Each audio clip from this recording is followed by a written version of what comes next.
पश्चिम बंगालमध्ये मुख्यमंत्री पदासाठी शुभेंदू अधिकारी यांच्या नावावरती शिक्कामोर्तब। आज शपथविधी सोहळा। तर घुसखोरांना रोखण्यासाठी राज्याच्या सीमांना तटबंदीसारखं मजबूत करणार, अमित शहांनी ठणकावलं। तामिळनाडूत थलपती विजय यांच्या समोरचा सत्ता स्थापनेचा पेच अद्याप कायम। व्हीसीकेच्या पाठिंब्याचं पत्र अजूनही नाही।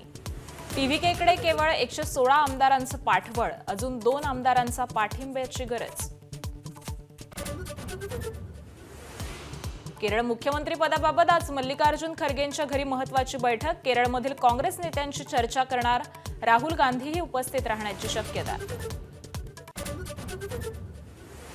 नाशिकमधील टीसीएस प्रकरणाचा महिला आयोगाचा सविस्तर अहवाल मुख्यमंत्र्यांकडे सादर। न्यायपूर्ती साधना जाधव समितीकडून 50 पानी अहवाल सादर। महिला सुरक्षेसाठी अहवालामधून 25 शिफारसी, कठोर कारवाईचं मुख्यमंत्र्यांकडून आश्वासन। नाशिकमधील टीसीएस प्रकरण आरोपी निदा खानची आजपासून एसआयटी कडून कसून चौकशी। नाशिक पोलीस अनेक अनुत्तरित प्रश्नांची उकल करण्याचा प्रयत्न करणार।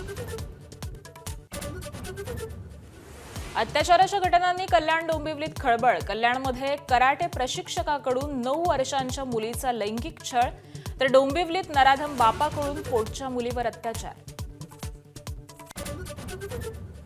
सोलापूरच्या माढ्यातील भोंदू नाना विरकर याला 4 दिवसांची पोलीस कोठडी। भोंदूबाबाकडे लाखो रुपयांची फसवणूक। आडेगावातून विरकर महाराजाला काल सकाळी अटक।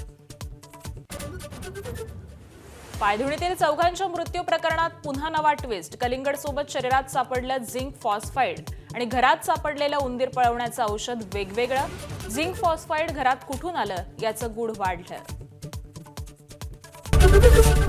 एबीपी माझा, उघडा डोळे बघा नीट।